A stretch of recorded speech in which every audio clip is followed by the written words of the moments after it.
اب ایک قاری ہے وہ پڑھ رہا ہے الحمدللہ رب العالمین الرحمن الرحیم مالک یوم الدین. اب اس کا یہ قبیلے کی آواز ہے. اب دوسرا الحمدللہ رب العالمین الرحمن الرحیم مالک یوم الدین ایاک نعبد و ایاک نستعین. اب یہ دوسرا قبیلہ ہے. تو بیسیکلی قبیلوں کی آوازیں ہیں جو پڑھی جاتی ہیں. اچھا اسی طریقے سے اب مصر والوں نے ترتیل میں جتنا اچھا دنیا میں پرفارم کیا ہے, مطلب صرف آپ امیجن کریں, نئے نئے انداز دی ہیں یہ کہا جا سکتا اس میں یہ ہے کہ آواز مختلف ہوتی ہے. ان آوازوں کو انہوں نے سروں میں بند کر لیا ہے. یہ بڑی زبردست بحث آپ نے چھیڑ دی ہے, بلکہ اس پہ تو کئی سیریز ہو سکتی ہیں کہ انہوں نے اس طرح کیا کہ ان آوازوں کو مختلف سروں میں, ٹونز میں, اور عربی میں اس کو مقامات کہتے ہیں, اس میں انہوں نے اس کو بند کر دیا ہے. فار ایگزامپل جس طرح ہمارے لسنر اور ویورز جو ہیں وہ اس بات کو سیکنڈ کریں گے کہ جیسے سر ہے, ایمن ہے, ماروی ہے, درباری ہے, ٹھیک ہے. اب درباری آپ کسی کو کہتے ہیں کیسے سمجھ آئے گی؟ وہ ایک آواز ہے, اس کو اس میں بند کر دی ہے. مال کو اس کو لا کے اس میں بند کر دی ہے, ایمن کو لا کے اس میں بند کر دی ہے. اب اس کو جب بھی کوئی پڑھے گا کہے گا دیکھو یہ ایمن میں پڑھ رہا ہے, یہ ماروی میں پڑھ رہا ہے, یہ درباری میں پڑھ رہا ہے. اسی طریقے سے جب قاری قرآن آتا ہے, اب اچھا اس میں ایک اور ریزیمبلنس بڑی خوبصورت ہے, اور وہ یہ ہے کہ جو درباری میں کہنے والی چیزیں ہیں وہ آپ ایمن میں نہیں کہہ سکتے. اچھا اسی طریقے سے جو ایمن میں کہنے والی چیزیں ہیں وہ آپ مالکونس میں نہیں کہہ سکتے. تو اس کے لیے وہی مطلب سلیکٹیو ایک مقام ہوگا, راگ ہوگا جو وہ ریکوائرڈ ہے. ٹھیک ہے نا. اب آپ گانے والے لوگوں سے کبھی آپ پوچھیں تو وہ آپ سے کہہ دیں گے یار ادھر ٹائم نہیں ہے گا جائے, اینو کسی اور سے پڑھو. صحیح. اچھا ٹھمری ہے, ٹھمری اپنا خود اپنا بتائے گی. اسی طریقے سے قرآن پاک, یہ میں نے صرف ایک ایگزامپل دی ہے. قرآن پاک میں اگر میں غلط نہیں ہوں تو موسیقیت ہے. دیکھیں کسی جگہ جا کر موسیقیت آپ کی شامل ہو جاتی ہے, لیکن اس میں فرق یہ کیا جاتا ہے جو ہمارے علماء محدثین جو ہاں کہ دنیاوی ایک ہے یا اس میں جب بھی آپ قرآن پاک کی تلاوت کریں گے کبھی بھی آپ یہ ذہن بنا کر نہ کریں کہ میں نے موسیقیت میں کرنی ہے. یہ ڈیفرنس کر کے پڑھیں. اگر آپ موسیقی کی نیت کر کے پڑھیں گے تو پھر گناہ ہے. لیکن ایسا نہیں ہو سکتا کہ آپ پڑھیں اور اس کا رنگ جا کر اس کے کہیں نہ جا کے ملے. سر تو وہی ہے نا, سر تو وہی ہیں اور زبان بھی وہی ہے. اب آپ دیکھیے جو آدمی عربی سے شناسا نہیں ہے, قرآن پاک سے شناسا نہیں ہے, آپ عرب لوگوں سے کوئی چیز اور سن لیں قرآن کے علاوہ تو کچھ لوگ یہ انڈرسٹینڈ کرتے ہیں کہ نہیں یہ بھی قرآن ہے, کیونکہ انداز تو وہی ہے. صحیح. تو اس لیے سر کی نیت کر کر پڑھنا یہ غلط ہے کہ میں موسیقی میں پڑھوں گا, یہ غلط ہے. لیکن سریلا پڑھنا غلط وہ نہیں. تو حضور کا حکم ہے. صحیح. اور اس کے لیے تو حکم ہے کہ آپ جو ہے اپنے قرآن پاک کو مطلب اپنی خوبصورت آوازوں کے ساتھ زینت دیں. ایک دو آیات جو ہیں وہ مہربانی فرمائیے, ہم سننا چاہ رہے ہیں. جی بالکل انشاءاللہ العزیز, ضرور, کیوں نہیں بھی, تاکہ تھوڑا جو آپ گفتگو کر رہے ہیں اس میں پھر ایک انداز آ جائے گا, کوئی سوال جو ہے وہ میں آپ سے کر پاؤں گا. جی بالکل, کیوں نہیں انشاءاللہ. اعوذ باللہ من الشیطان الرجیم. بسم اللہ الرحمن الرحیم.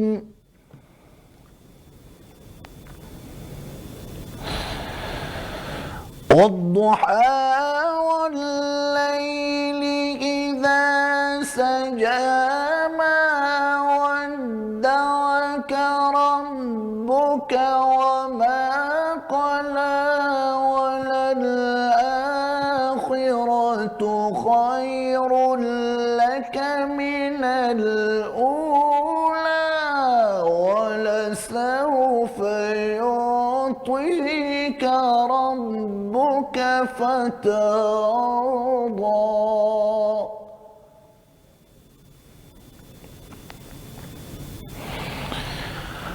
ألم يجدك يتيما فآوى ووجدك ضالا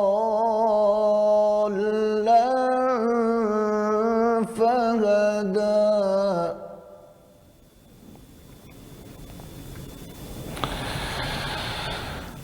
ألم يجدك يتيما فآوى ووجدك ضالا فهدى ووجدك عائلا فأغنى سبحان اللہ سبحان اللہ. فأما اليتيم فلا تقهر وأما السائل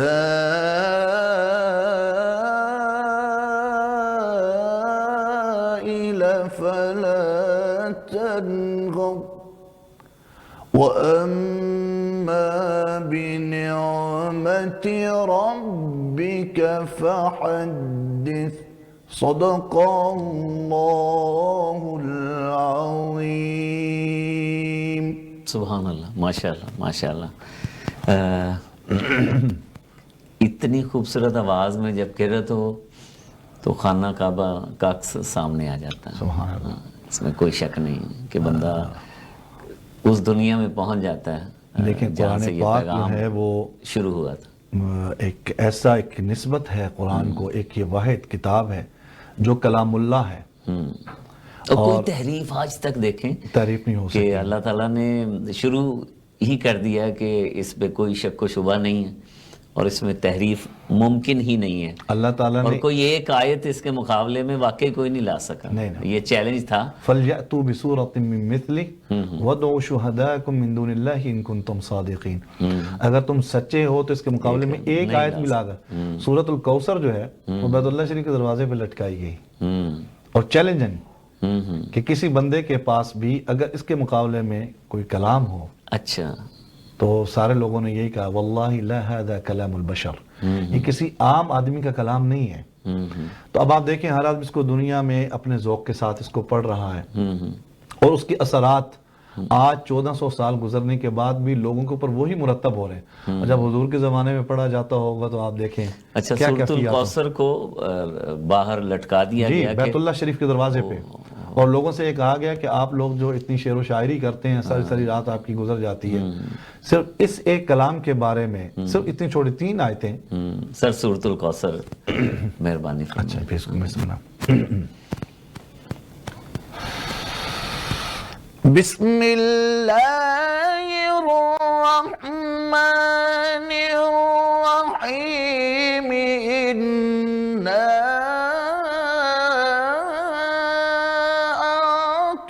اعطیناک الکوثر فصل لربک وانحر ان شانئک هو الابتر. صدق اللہ العظیم. تو کچھ آیات ہیں یا کچھ قاری صاحبان ہیں جو ایک سانس میں بہت طویل جو ہے وہ سورت پڑھ دیتے ہیں، اس کو کیا کہتے ہیں؟ اصل میں سانس نہیں لیتے ہو. یہ ایک ایکسٹرا آپ کے پاس ایک Skill ہے. گاڈ گفٹڈ چیزیں ہیں. اسکل. اچھا. آپ یہ سمجھیں کہ اگر آپ یہ چاہتے ہیں کہ if you want to recite something from the Quran in long breath, so you need big lungs. صحیح ہے. یہ اسکل ہے. یہ اسکل ہے اور یہ آپ کو پریکٹس سے آنا شروع ہو جاتا ہے آپ کو. تو جیسے جیسے آپ کی آپ یہ دیکھیں آواز کھلی کھلی ہے. میں نے اس کے لیے کوئی بیس نہیں بنائی، حالانکہ اتنی ٹھنڈ میں آیا ہوں، اس کے باوجود جو ہے وہ گلا اس نہج پہ کام کر رہا ہے. تو یہ قرآن کی برکت ہے اور پھر یہ ایک اپنا ذوق ہے. جیسے جیسے چیزیں آپ کے مائنڈ میں گردش کر رہی ہوتی ہیں اس طرف وہ آواز جا رہی ہوتی ہے. جیسے جیسے آپ کی اپنی کیفیات بن رہی ہوتی ہیں، اور سم ٹائم آپ نے دیکھا ہوگا کہ پبلک میں سے کچھ لوگ وجد میں آ جاتے ہیں. اس کی وجہ یہ کہ ان کی کیفیات سے آنسو جاری ہو جاتے ہیں. اس کی وجہ یہ ہے کہ ان کی کیفیات آپ کے ساتھ میچ ہونا شروع ہو جاتی ہیں. اور پھر آپ جب اس کو دل سے پڑھتے ہیں، جیسے حضرت امام اعظم حنیفہ رحمۃ اللہ علیہ کے بارے میں کہ سورہ یاسین میں ایک آیت ہے وَامْتَازُوا الْيَوْمَ أَيُّهَا الْمُجْرِمُونَ، اللہ تعالیٰ قیامت والے دن مجرمین سے کہیں گے کہ سارے وہ اس سائڈ پر ہو جائیں۔ اب اس آیت نے ان کے اوپر اتنی کیفیت طاری کی کہ ساری رات صرف ایک آیت پہ گزر گئی اور روتے روتے گزر گئی۔ تو سر یہ کیفیات ہیں۔ اب دیکھیں فَبِأَيِّ آلَاءِ رَبِّكُمَا تُكَذِّبَانِ، ہر آدمی سنتا ہے۔ اچھا اس کی ایک اور وجہ بھی ہے، میں آپ کے پروگرام کے ساتھ یہ بھی عرض کرنا چاہوں گا کہ قرآن پاک کی جو لوگ ٹرانسلیشن کو سمجھتے ہیں قرآن پر جلدی اثر کرتا ہے۔ اس لیے آپ نے دیکھا ہوگا کہ موسٹلی قاری جو ہیں وہ ان آیات کا انتخاب کرتے ہیں جو لوگوں کو سمجھ آتی ہیں، تاکہ یار کم از کم جتنا پڑھا جائے لوگ انڈرسٹینڈ تو کریں اس کو۔ صحیح۔ تو ہوتا یہ ہے کہ اب آپ کسی اور سے پارے سے شروع کر دیا اور لوگ ادب میں وہ خاموشی سے یوں بیٹھ جاتے ہیں اور سنتے رہتے ہیں، جزاک اللہ کہہ دیں گے، لیکن جہاں آپ کو سمجھ آتی ہے وہاں آپ سبحان اللہ بھی کہتے ہیں، ماشاء اللہ بھی کہتے ہیں۔ تو عرض یہ کر رہا تھا کہ سب سے اچھا اور خوبصورت قرآن مصریوں نے پڑھا۔ اس پہ ایک جملہ میں آپ سے عرض کرتا جاؤں، کسی رائٹر نے لکھا ہے اور اس نے مطلب ہسٹوریکل یہ ہے مطلب، اور انہوں نے کہا کہ القرآن نزل فی العرب، قرآن جو ہے وہ عرب میں نازل کیا گیا، ٹھیک ہے، اور انہوں نے کہا وقرئ بالمصر، اور مصر کے اندر پڑھا گیا، وفہم فی الہند، اور ہند کے اندر جا کر، پہلے پاکستان ہندوستان ایک ہی تھا، اور ہندوستان میں اس کو سمجھا گیا۔ اچھا آپ دیکھ لیجئے خواجہ معین الدین چشتی اجمیری کون تھے، حضرت بہاؤالدین زکریا، حضرت داتا صاحب، یہ بڑے بڑے لوگ تھے، اور انہوں نے دیکھ لیے صوفیاء کا کردار بر صغیر میں کیا ہے۔ تو یہ کلمہ مشہور ہے اس بارے میں، عرب میں نازل ہوا، مصریوں نے پڑھا، اور ہند کے لوگوں نے، ہند کے مسلمانوں نے اس کو سمجھا۔ لیکن ہماری کیونکہ عجمی زبان ہونے کی وجہ سے دوری بہت زیادہ ہوتی ہے، آپ نے دیکھا ہوگا کہ لوگ جلدی ڈر جاتے ہیں سیکھنے کے اعتبار سے بھی۔ میرے پاس بے شمار لوگ اڈلٹس آتے ہیں کہ ہمیں قرآن اس طرح ہی سکھائیں جیسا آپ پڑھتے ہیں۔ تو یہ ہے کہ ہمارا انشاءاللہ ڈریم بھی ہے یہ کہ کم از کم کینیڈا امریکہ میں قرآن اور قراء یونیورسٹی بلڈ کر سکیں، اکیڈمی اور نہیں بلڈ کر سکتے، یونیورسٹی بنائیں گے جی، نہیں ارادہ کر لیا کوئی نہ کوئی رستہ، ہاں رستہ ہم ایک یونیورسٹی جو ہے وہ بلڈ کریں گے، اور ایسے قراء، اور دیکھیں قرآن ایک ایسا واحد سلوشن ہے کہ اس پہ جو یونٹی ہے وہ کسی اور جگہ پر نہیں، کوئی فرقہ واریت والا کوئی کام ہی کچھ نہیں ہے، there's nothing۔ آپ اگر چاہتے ہیں کہ مسلمانوں میں یونٹی آئے تو اور قوموں کو، میں نے ابھی بلکہ ایک جگہ پر عرض کیا ہے، قرآن نے کہا ان ھذا القرآن یہدی للتی اقوم، یعنی قرآن جو ہے یہ ایک ایسی اسپیسیفک بک ہے کہ یہ کوئی سلیکٹیو بک نہیں ہے صرف مسلمانوں کے لیے ہے، یہ فار ایوری ون ہے۔ کیوں؟ جو اس کو چاہے، آپ دیکھ لیجئے آج لوگ اس کو قرآن کو پڑھتے ہیں مسلمان ہو جاتے ہیں۔ صحیح۔ تو آپ یہ نہیں کہہ سکتے کہ مسلمانوں کے لیے نازل ہوئی نہیں، ہے، نان مسلم کے لیے بھی بالکل صحیح، اور اس میں ہی لکھا ہے نا رب العالمین، بالکل بے شک، رب المسلمین نہیں ہے، رب العالمین ہے، بالکل۔ قاری صاحب پنجاب اسمبلی میں آپ آفیشیل کر رہی ہیں، پھر ریڈیو پاکستان اور پھر پرائیویٹ چینلز پہ بھی آپ کے پروگرام آتے ہیں، زیادہ انجوائے کہاں پہ کرتے ہیں؟ ہم زیادہ انجوائے کرتے ہیں ریڈیو کو۔ اچھا، یہ بڑی عجیب بات ہے، آپ خود اس فیلڈ کے آدمی ہیں، اس میں کیونکہ ایک تو ہوتی ہے سولو پرفارمنس ہوتی ہے، صحیح، اور بہت زیادہ ڈیفیکلٹ ہوتی ہے، اور سیکنڈلی یہ ہے کہ جو آدمی ریڈیو کا پڑھا ہوا آدمی ہے وہ دنیا میں کہیں بھی چلا جائے اس کا کوئی پرابلم نہیں ہے۔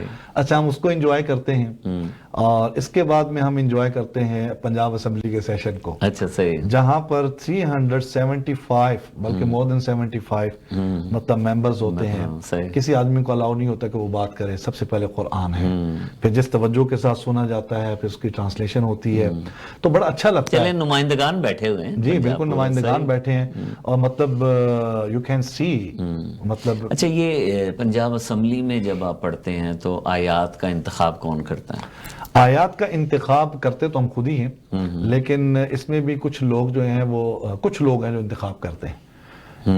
مثال کے طور پہ آج ہمارا اگر سیشن جو ہے وہ بجٹ سے متعلق ہے تو ہم بجٹ سے متعلق کوئی آیات تلاش کریں گے، جو حالات حاضرہ جو بھی ہوں گے اچھا اس سے متعلق ہم لوگ گفتگو کریں گے۔ صحیح، تو یہ بڑا اچھا اس کا میسج بھی جاتا ہے، اور ہونا بھی ایسے ہی چاہیے۔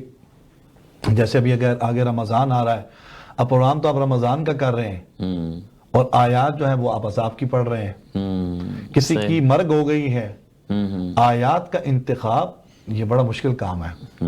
صحیح، یہ بھی ہم نے اساتذہ سے سیکھا اور ہمیں سکھایا انہوں نے۔ اب یہ وہی بات ہوگی، وہ لطیفہ بھی ایک ذہن میں آ گیا، چلیں لوگوں کو سناتے جائیں۔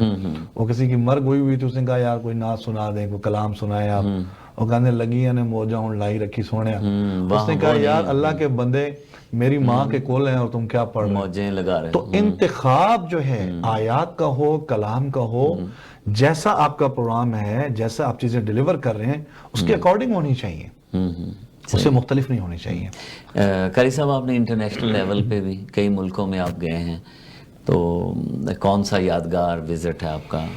میرا یادگار وزٹ ہے جی انڈیا کا. اچھا.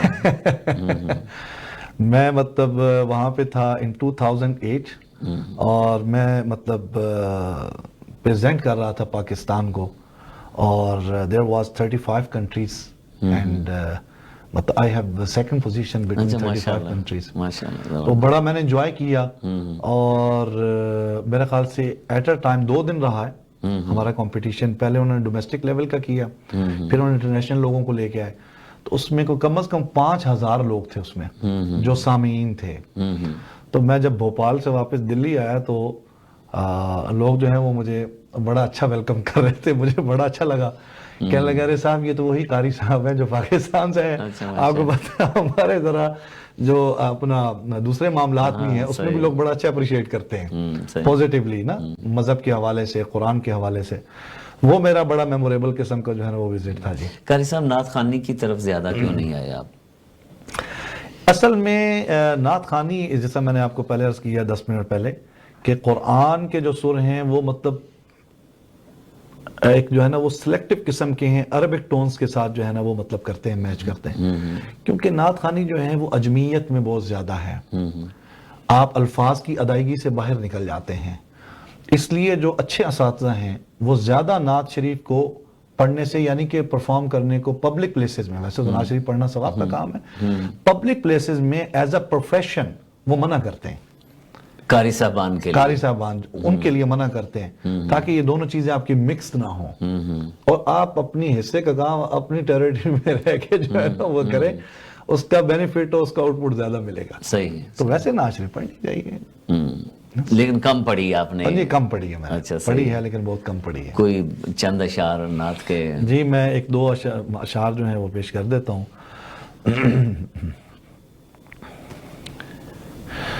بلغ العلا بکمالہ کشف الدجا بجمالہ حسنت جمیع خصالہ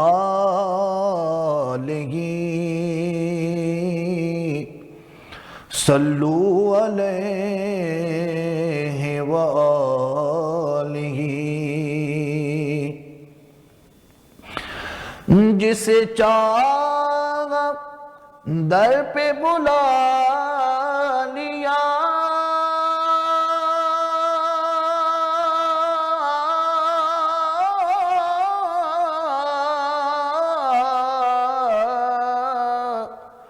جسے چاہا اپنا بنا لیا. یہ بڑے کرم کے ہیں فیصلے, یہ بڑے نصیب کی بات ہے. بلغ العلا بکمالہ کشف الدجا بجمالہ. ماشاءاللہ, سبحان اللہ. قاری صاحب جو آپ کو دیکھ رہے ہیں وہ لطف اٹھا رہے ہیں آپ کے پروگرام کا, کوئی پیغام آپ دینا چاہیں جو ابھی اس پروگرام کو دیکھ رہے ہیں؟ بس میں یہی عرض کروں گا کہ کیونکہ قرآن کے ساتھ میرا تعلق ہے, میں ہر سننے والے کو, اپنے مسلمان بہن بھائیوں کو, دوسرے لوگوں کو بھی یہ میسیج دینا چاہوں گا کہ قرآن پاک اللہ تعالیٰ نے ہدایت کے لیے نازل کیا ہے. یہ کسی خاص ادارے کے لیے, کسی خاص مذہب مسلک کے لیے, خاص لوگوں کے لیے اللہ پاک نے نازل نہیں کیا. اس کے ساتھ اپنا تعلق جتنا ہو سکتا ہے مضبوط کیا جائے اور اپنی جنریشن میں اس چیز کو شفٹ کیا جائے. انشاءاللہ العزیز کبھی بھی آپ ڈی ٹریک نہیں ہوں گے, کبھی بھی آپ کو پچھتاوا نہیں ہوگا، اور انشاءاللہ اس سے آپ کو ہدایت بھی ملے گی، شفا بھی ملے گی، اور صحیح ڈائریکشن بھی آپ کو ملے گی۔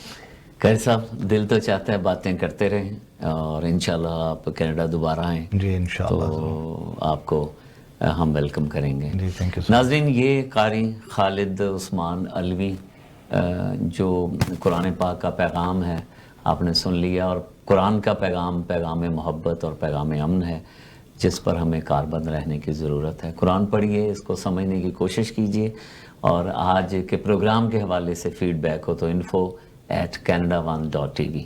بدر منیر چودھری کو BMC لائف سے اجازت دیجیے، اپنا خیال رکھیے گا۔ Thank you.